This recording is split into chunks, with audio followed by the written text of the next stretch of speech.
এক লোক খুব সুন্দরী এক মেয়েকে বিয়ে করেছিল। বিয়ের পর ওই ব্যক্তি তার বউকে প্রচণ্ড ভালোবাসত।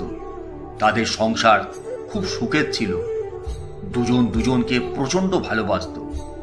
কিন্তু হঠাৎ এলাকায় এক ধরনের চামড়ার রোগ মহামারী আকার ধারণ করল।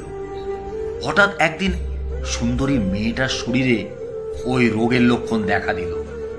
মেয়েটা বুঝতে পারল এই রোগ তার পুরো শরীরের চামড়ায় ছড়িয়ে পড়বে এবং সে তার সৌন্দর্য হারাবে। যেদিন মেয়েটার শরীরে এই লক্ষণ দেখা দিয়েছিল সেই দিন মেয়েটার স্বামী অফিস থেকে বাড়ি ফেরার পথে অ্যাক্সিডেন্ট করল। এই অ্যাক্সিডেন্টের পর লোকটা তার দু চোখের দৃষ্টিশক্তি হারায়।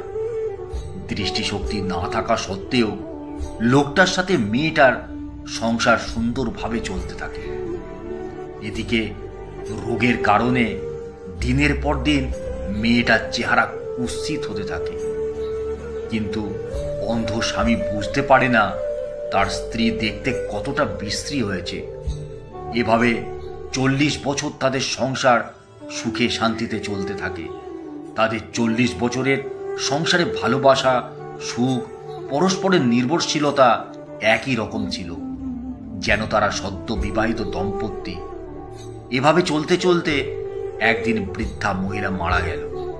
স্ত্রীর মৃত্যুতে অন্ধ লোকটা খুবই দুঃখ পেল, ভেঙে পড়ল। কিন্তু আমাদের জীবনে কোনো কিছু চিরস্থায়ী নয়। সবাইকে একদিন না একদিন ইহলোকের জীবন ছেড়ে পরলোকের জীবনে চলে যেতে হবে। অন্ধ লোকটা যখন তার প্রিয়তমা স্ত্রীকে দাহ করে ফিরে আসছিল তখন পিছন থেকে একজন ব্যক্তি অন্ধ লোকটাকে প্রশ্ন করল, কোথায় যাচ্ছ? অন্ধ লোকটি উত্তর দিল, সে বাড়ি ফিরে যাচ্ছে, যে বাড়িতে তার স্ত্রী এত বছর তার সাথে সংসার করেছে। এই কথা শুনে প্রশ্নকারী লোকটি অন্ধ লোকটিকে বলল, তুমি কিভাবে একা একা বাড়ি ফিরবে? তুমি তো অন্ধ। অন্ধ লোকটি উত্তর দিল, সে একাই বাড়ি ফিরতে পারবে, কারণ আদতে সে অন্ধ নয়, সে সবকিছু দেখতে পায়।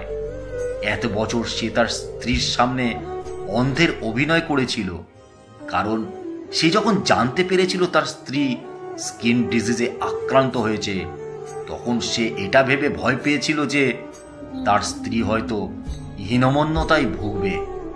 হয়তো মনে মনে ভাববে তার স্বামী তাকে আগের মতো ভালোবাসে না, নিজের অবস্থার জন্য কষ্ট পাবে।